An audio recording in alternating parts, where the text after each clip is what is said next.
उपेंद्र कुशवाहा जी भाई मैच्योर आदमी हैं और उनको लाभ मिल गया है, अपने भी हैं, पत्नी को भी हैं, बेटा को बना लिए हैं, तो क्यों नहीं बोलेंगे वो। राज्यसभा सीट को लेकर के इन दिनों एनडीए में घमासान तेज हो गया। जीतनराम मांझी ने बीते दिनों खुले मंच पर अपने बेटे संतोष कुमार सुमन को ये नसीहत देती या फिर ये सलाह दिया था कि अपने हक के लिए लड़की। राज्यसभा में सीट देने की बात कही थी, लेकिन लोकसभा में तो सीट मिल गई, लेकिन उसके बाद राज्यसभा की सीट आई तो हमें सीट नहीं दी जा रही। अगर ऐसा हुआ तो हम पार्टी भी छोड़ देंगे। तो देखिए, मांझी ने बड़ा बयान दे दिया था।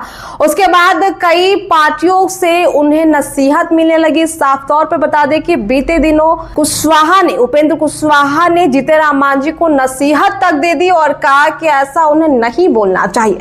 जिसके बाद राज्यसभा सीट को लेकर के एनडीए में जुबानी जंग तेज हो गई। उपेंद्र कुशवाहा पर पलटवार करते हुए केंद्रीय मंत्री जीतनराम मांझी ने कहा कि कुशवाहा खुद राज्यसभा जा चुके हैं और अपने परिवार के सदस्यों को भी सत्ता में हिस्सेदारी दिला चुके हैं, इसलिए उन्हें चुप रहना चाहिए।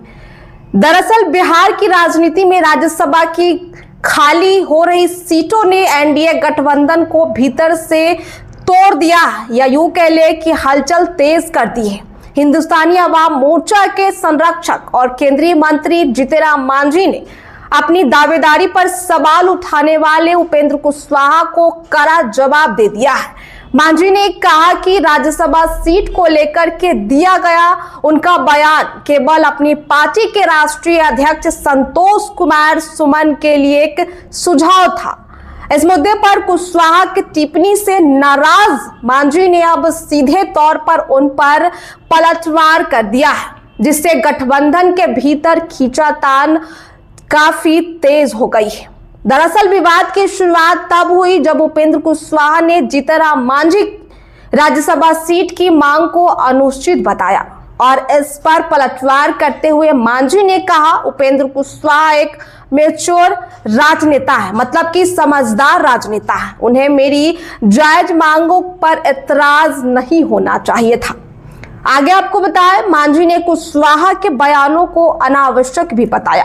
जीतनराम मांझी ने कुशवाहा पर निजी लाभ लेने का आरोप लगाते हुए कहा, उन्हें दूसरों की मांग पर बोलने का कोई हक नहीं है। मांझी के अनुसार कुशवाहा खुद राज्यसभा जा चुके हैं और अब अपने परिवार के सदस्यों को भी सत्ता में हिस्सेदारी दिला चुके हैं, इसलिए उन्हें शांत रहना चाहिए।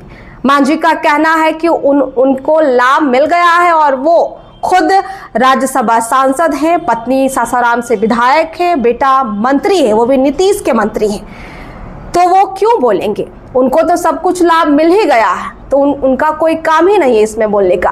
और इतना ही नहीं, मांझी ने उपेंद्र कुशवाहा पर परिवारवाद का भी तंज कसा है और नसीहत भी दे डाली है।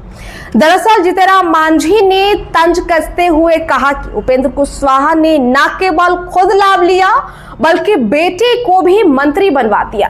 दरअसल आपको बता दें कि उपेंद्र कुशवाहा जब अपने बेटे को मंत्री बनाया तब से बिहार की राजनीति काफी तेज हो गई है। आए दिन उपेंद्र कुशवाहा के बेटे को लेकर के सवाल किए जाते हैं, क्योंकि वो राजनीति में एंट्री उनकी अचानक से हुई, ना वो सदन के सदस्य हैं ना कुछ, उसके बाद उन्हें मंत्री बना दिया गया। मांझी ने नसीहत दी है कि एक मंजे हुए राजनेता को गठबंधन के दूसरे दलों की महत्वाकांक्षाओं का सामना करना चाहिए। अब ऐसे में राज्यसभा चुनाव से पहले मांझी के इस विस्फोट बयान ने बिहार एनडीए के भीतर सीट शेयरिंग के पेच को और उलझा दिया है। जहां एक और मांझी अपनी हिस्सेदारी मांग रहे हैं, तो वहीं कुशवाहा के साथ उनका ये वाक्य युद्ध भविष्य के समीकरणों की ओर इशारा कर रहा है। अब देखना बेहद दिलचस्प होगा कि मांझी के इस विस्फोट बयान के बाद उपेंद्र कुशवाहा पर क्या असर पड़ता है, क्योंकि मांझी ने साफ तौर पर कहा है कि उपेंद्र कुशवाहा होते कौन है हमें समझाने वाले। वो खुद अपने पूरे परिवार को राजनीति में एंट्री दिला दी है। साफ तौर पर उनके बेटे जो डायरेक्ट मंत्री बन गए हैं, वो अब कैसे मुझे बोल सकते हैं। तो देखना बेहद दिलचस्प होगा कि मांझी के इस बयान पर एनडीए पे क्या असर पड़ता है, उपेंद्र कुशवाहा पर क्या असर पड़ता है। क्या मांझी को राज्यसभा सीट मिल जाएगी या उपेंद्र कुशवाहा इस पर क्या बयान देंगे, देखना बेहद दिलचस्प होगा। फिलहाल इस वीडियो में इतना ही। ऐसे अपडेट्स के लिए हमारे साथ बने रहें। बहुत बहुत शुक्रिया।